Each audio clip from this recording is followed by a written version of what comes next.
In this short tutorial of AD&D Toolkit, I'm going to show you as a player how to create a new character. Most of your navigation on this site is up at the top right.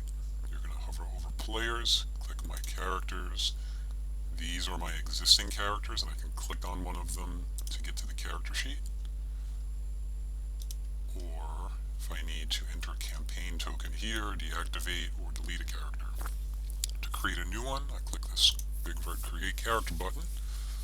And here, most of this is self-explanatory. You pick whatever name you want. It'll auto-generate one. If you like it, you can use it. Gender. These are 1E races. Actually, these are all going to be 1E values from the core manuals. So you can see the base classes up here, and then multi-class options you can choose, the standard alignment options you have. And then you can add a system or change the system. Right now, it's by default it's basic 1E, as I said. I have one or two homebrew classes I created. If you select that, you'll see here we have a Blade Master. That's a homebrew option. Otherwise, Unearthed Arcana has races and classes that get added. You'll see down here the Acrobat Barbarian Cavalier from UA.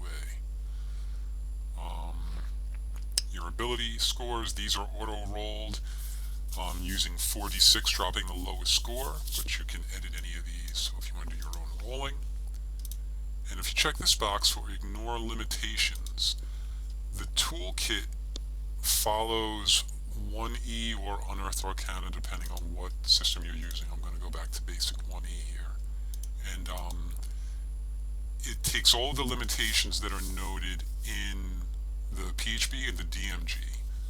So as far as class and race combinations or gender and ability limitations, like female characters are not allowed, I think, to go over 17 strength.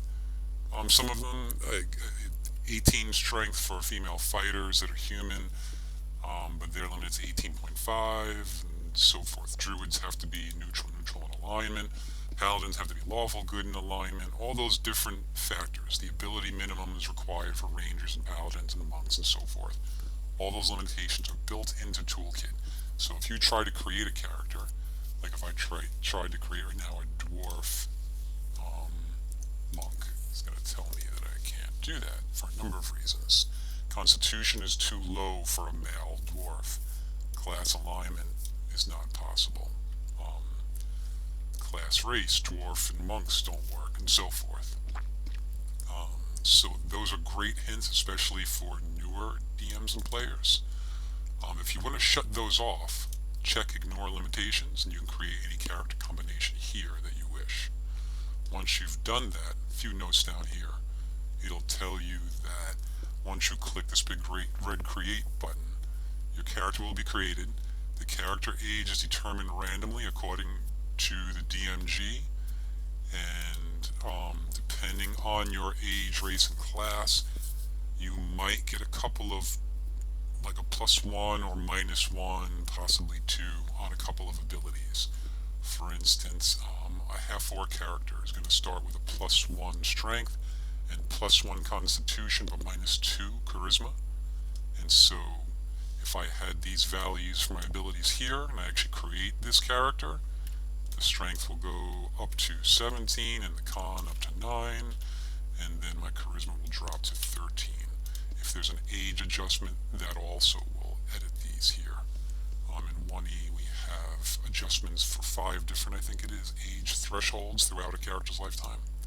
So once you get all of these entered correctly, click the Create button, and you'll have a new character on the My Characters sheet right here.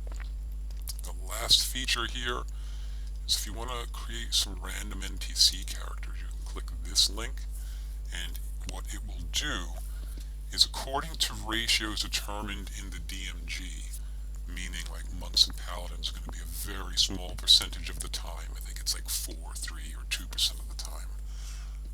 First it'll roll a class for you by percentage, a random roll.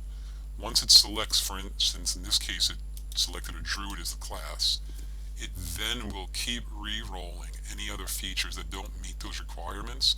So if the race popped up initially as a dwarf, it'll roll again until it gets a half-elf, a human. I think those are the only two for druids. The alignment, it'll keep rolling through alignments randomly until it gets one that's compatible with druid, in this case only neutral. And same for the abilities. If the strength, well actually wisdom, let's say, if the wisdom was only a 9, it would keep rolling a random wisdom value until it exceeded the minimum required for druid, and it'll do that for all the other abilities too. And you can do this as many times as you want with the random NPCs. I don't recommend using this system for player characters, as it's not truly randomized. It randomizes the class, and then everything else is made to fit. But that's it. I'm trying to keep this short, and I hope it was helpful.